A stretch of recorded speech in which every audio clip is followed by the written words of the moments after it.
Hello, everybody. Welcome back to the Real Talk podcast. I am your host, Jackson Price, and I'm here with my partner, Luke Doherty. Yes, thank you for having me.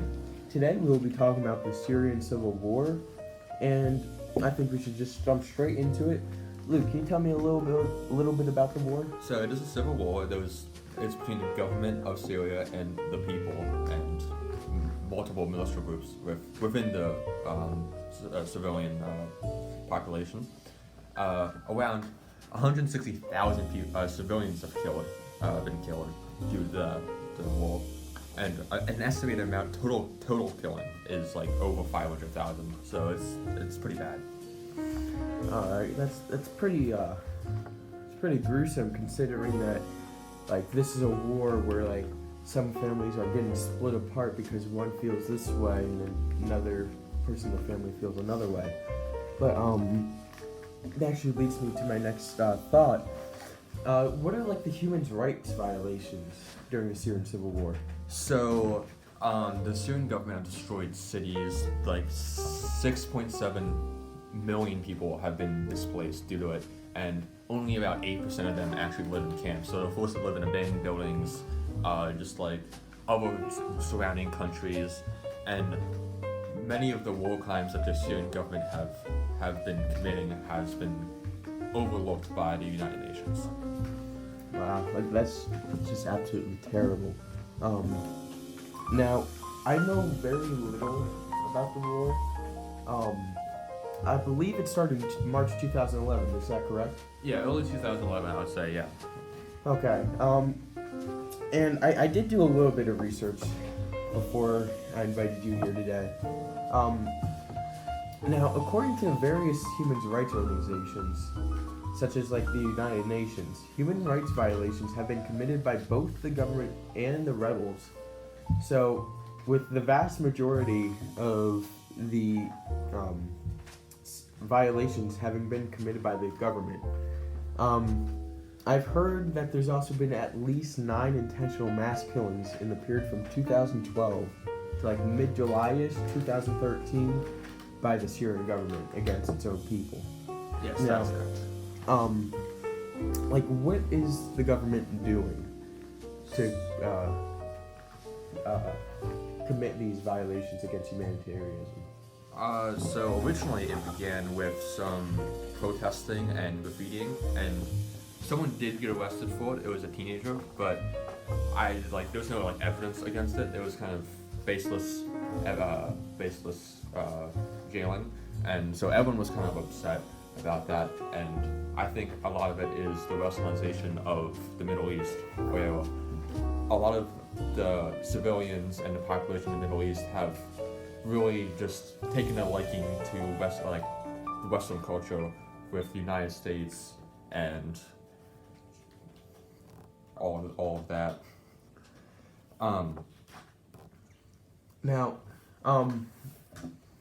I have heard about the Ba'ath Party, I'm pretty sure that's how you pronounce it, headquarters being burned down amongst other government buildings. Now, would you say that is considered like an act of war against its own country, or would you say that is just protesters defacing public property?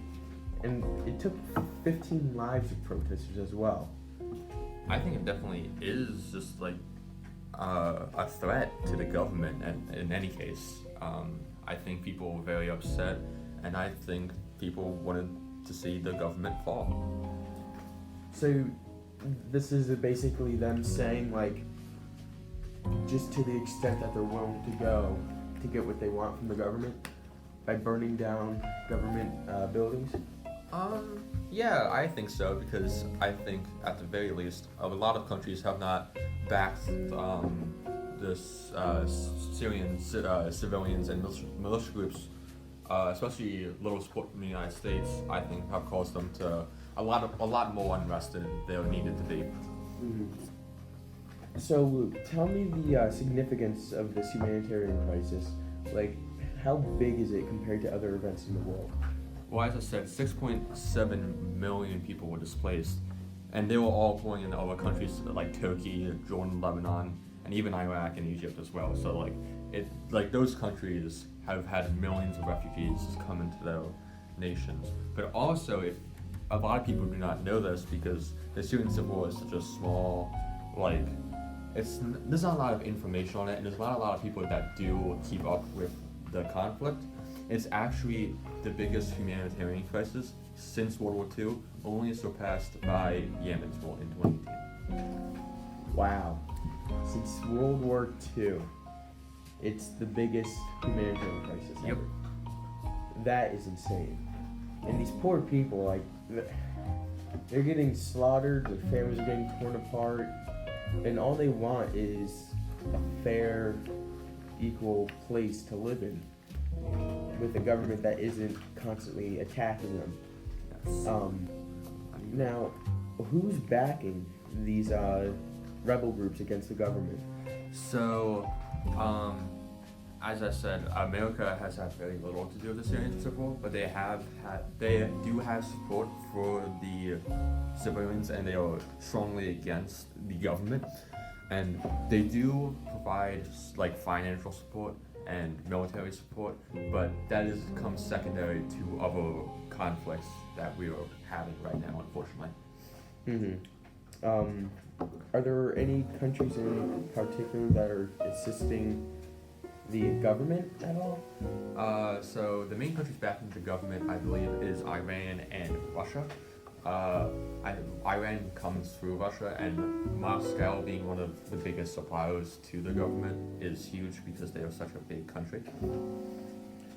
Okay, so it seems like it's mostly like these countries who have had this historically close relationship in the past are helping the Syrian government in this situation. Seems like they want to keep control of their philosophies and their ways. Yes. Now, I'm afraid that's all the time we have for today. Thank you for coming. Thank you.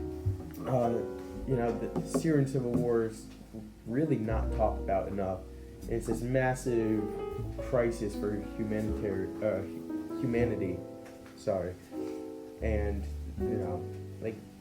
these people are being displaced from their homes, going across the world to help find a safe place to just sleep for the night. It's just terrible. Thank you for coming, Luke. I really appreciated your expertise in this subject. I know. That is the Real Talk Podcast. We are here every week on a Thursday afternoon. God bless and have a great day.